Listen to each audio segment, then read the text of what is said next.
Assalamualaikum warahmatullahi wabarakatuh. Perkenalkan, kami dari kelompok 6.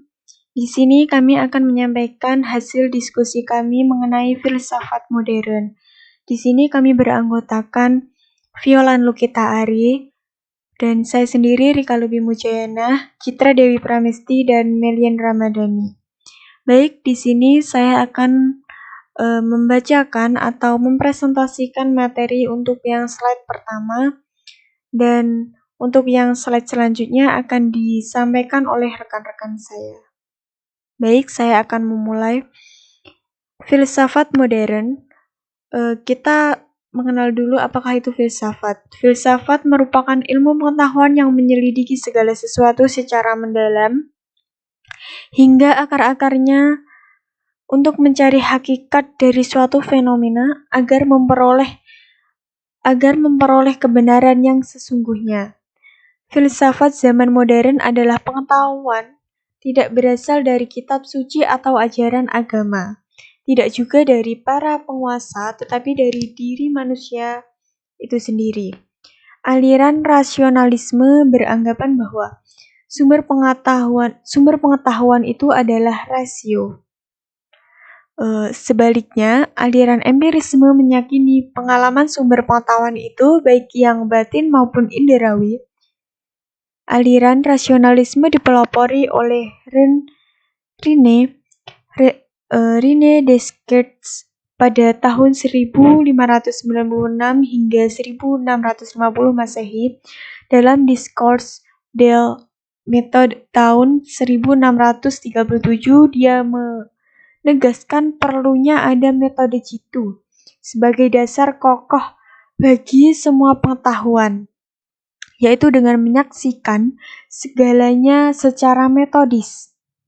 Descartes menerima 3 realitas atau substansi bawaan yang sudah ada sejak kita lahir, yaitu realitas pikiran, realitas perluasan, realitas Tuhan sebagai wujud yang seluruhnya sempurna, penyebab sempurna dari kedua realitas itu.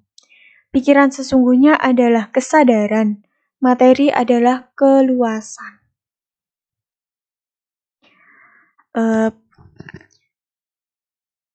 Pada filsuf zaman modern menegaskan bahwa pengetahuan berasal dari kita.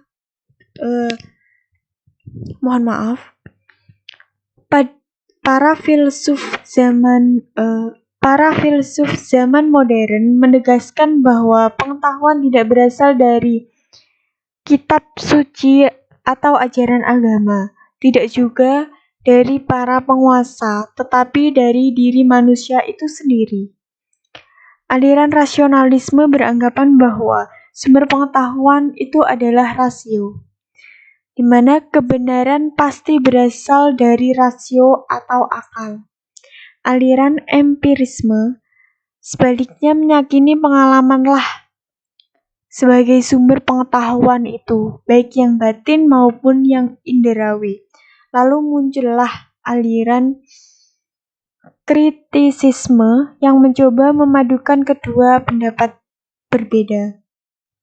2. Perkembangan filsafat modern. Sejarah filsafat terdiri dari 3 periode. Periode pertama adalah periode klasik, sebagai kelanjutan era kuno yang dimulai dari Athena, Alexandria, dan pusat-pusat pemikiran Helenistik dan Roma. Periode kedua adalah periode pertengahan. Dan periode ketiga adalah periode modern, yang dilanjutkan dengan periode postmodernisme. Masa modern menjadi identitas di dalam filsafat modern. Pada masa ini, rasionalisme semakin dipikirkan, tidak gampang untuk menentukan mulai dari mana abad pertengahan berhenti.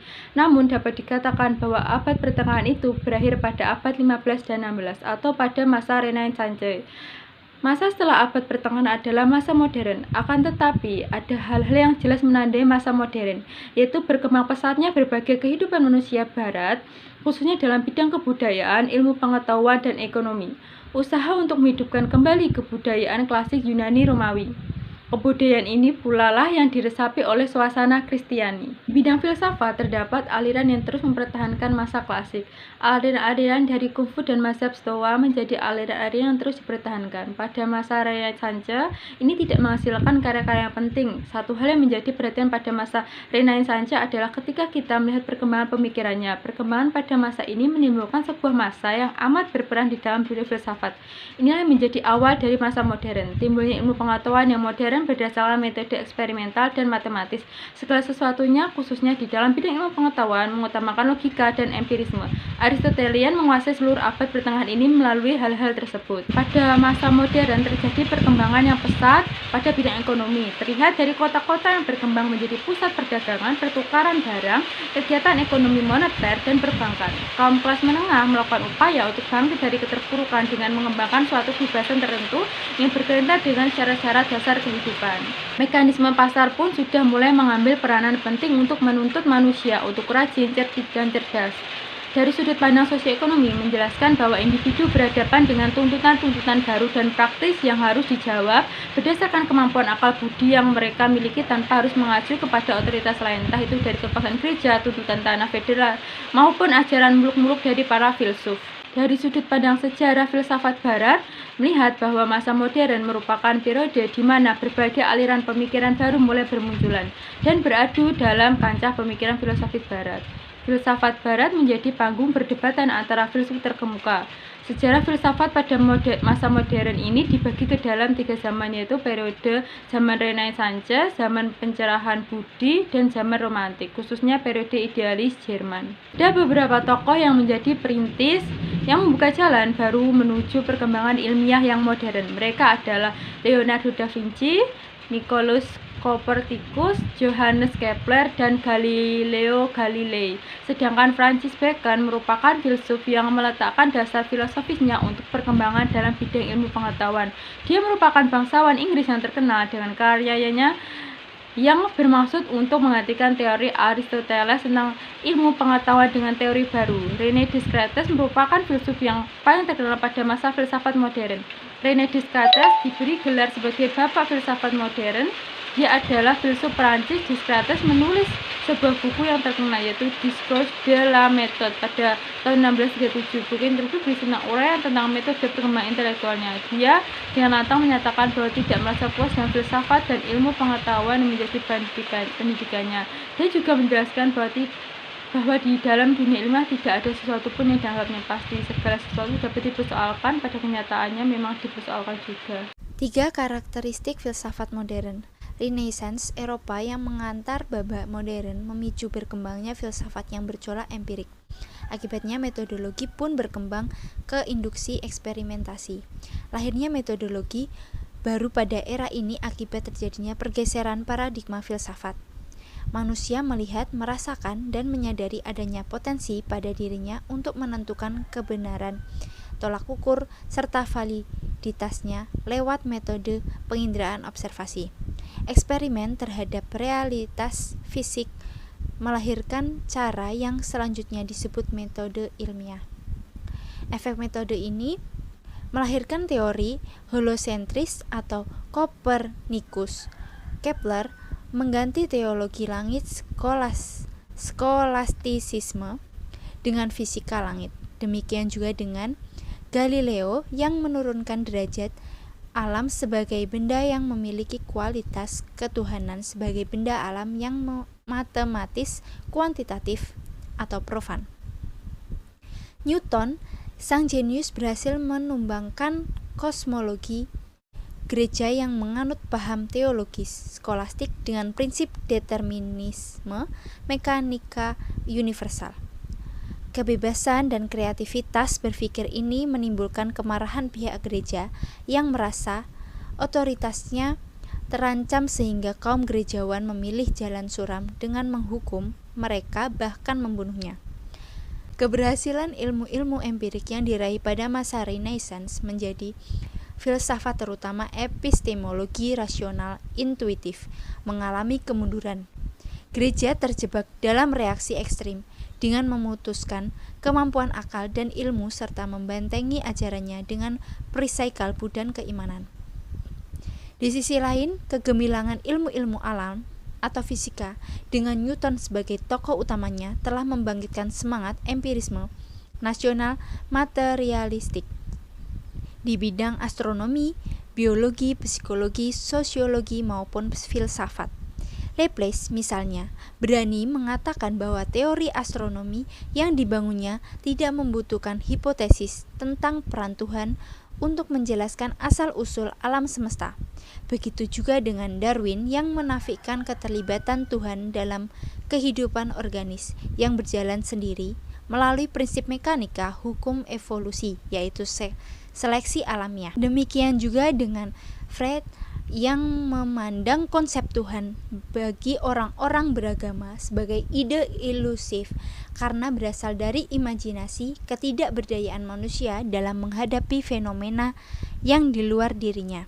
Sedangkan bagi Durkheim, kekuatan supranatural atau hal-hal gaib tidak lebih dari kekuatan-kekuatan listrik yang terkonsentrasi dalam diri manusia, sehingga ia tidak percaya pada metafisika atau Tuhan. Menurutnya, yang lebih pantas disebut sebagai Tuhan adalah masyarakat, karena masyarakat mampu mengakomodasi hal-hal yang diyakini sebagai sifat-sifat Tuhan. Kemudian tak ketinggalan pula Karl Marx mengatakan agama adalah candu konsep surga dan kerajaan Tuhan di akhirat adalah refleksi penderitaan kaum proletar sebagai manuver kaum borjuis untuk menyembunyikan realitas sosial yang sebenarnya. Agar kedudukan mereka sebagai tuan tanah tetap kukuh dan memonopoli alat produksi, hingga mereka tetap menguasai roda ekonomi sekaligus aman dari kemarahan kaum proletar. Agama tidak lain dari konstruk borjuis, bukan berasal dari dunia gaib. Demikianlah dampak dari traumatisasi masyarakat Eropa terhadap agama yang kemudian mencari penenangnya pada ilmu pengetahuan yang berubah makna tidak lebih sebagai ilmu-ilmu alam dan ilmu sosial dengan menjadikan eksperimen dan observasi sebagai pisau analisis metodologis. Selanjutnya, Pranaka menjelaskan bahwa zaman modern ini telah membangkitkan gerakan Outklarum, suatu gerakan yang meyakini bahwa dengan bekal pengetahuan, manusia secara natural akan mampu membangun tata dunia yang sempurna. Optimisme Outklarum serta perpecahan dogmatik doktrin antara berbagai macam aliran sebagai akibat dari pergumulan filsafat modern yang menjadi multi-aplikatif telah menghasilkan kritis budaya. Semua itu menunjukkan bahwa perkembangan filsafat tampaknya berjalan dalam dialektika antara pola absolutisasi dan pola reaktifikasi yang ditandai dengan lahirnya aliran-aliran dasar seperti skeptisisme, dogmatisme, realistisme, dan realisme terbentang mulai dari abad 15 hingga abad ke-19 dengan watak memberontaknya terhadap periode pertengahan. Namun di samping itu tumbuh pula kesadaran bahwa pengetahuan itu adalah selalu mengetahui manusia, bukan intelek atau rasio yang mengetahui, manusialah yang mengetahui. Kebenaran dan kepastian adalah selalu kebenaran dan kepastian di dalam hidup dan kehidupan manusia. Peradaban Eropa modern terbentang mulai dari abad 15 hingga abad ke-19 dengan watak memberontaknya terhadap periode pertengahan. Bertrand Russell sebagaimana dikutip oleh Rodliah Kurzweil mengemukakan 5 perbedaan antara periode modern dibanding periode pertengahan. Pertama, berkurangnya otoritas gereja dan meningkatkan otoritas ilmu. Kedua, kekuasaan gereja yang semula dominan mulai berkurang dan digantikan fungsinya oleh raja. Ketiga, jika abad pertengahan manusia berusaha memahami dunia, maka masa modern manusia berusaha mengubah dunia, yaitu practical science. Keempat, jika pada masa pertengahan manusia yang berusaha memahami dunia tidak sesuai dengan isi kitab suci, maka akan dihukum. Tetapi pada masa modern, penolakan terhadap kitab suci dianggap sah jika menemukan sebuah teori yang dilandasi oleh ilmu pengetahuan. Kelima, kebebasan dari otoritas gereja menimbulkan individualisme atau bahkan anarkisme. Berman mengidentifikasi 3 fase perbedaan secara historis perkembangan modernisasi dari abad ke-13 hingga ke abad 18. Pertama, pengalaman kehidupan modern. Kedua, revolusi Prancis dan munculnya pengolakan sosial, politis, serta kehidupan individu yang berkenan dengan gelombang revolusi besar pada 1790. Ketiga, kemudian terjadi peleburan proses modernisasi dan perkembangan budaya dunia modern yang lebih mempercepat perubahan di bidang sosial dan kehidupan politik yang berdampak munculnya bentuk pengalaman baru. Ia petunjuk jalan untuk memperlihatkan kunci bagi modernisasi dalam mengubah kesadaran masyarakat dalam arti luas. Modernisasi dapat dipahami sebagai sebuah keberanian dan pengakuan kesadaran sebagai kekuasaan dalam dirinya. Dengan demikian, era modern ditandai dengan usaha manusia untuk mengoptimalkan potensi diri dalam mengendara, berpikir, dan melakukan berbagai eksperimen pengolahan alam. Ciri pengetahuan modern tidak lepas dari 2 aliran besar pemikiran yang dikenal dengan rasionalisme dan empirisme. Kedua aliran ini menjadi karakteristik epistemologi barat yang memancing lahirnya pemikiran lain semisal kritisme, fenomenologi, positivisme, postmodernisme, strukturalisme, poststrukturalisme, postmodern hingga teori kritis mazhab fakfun.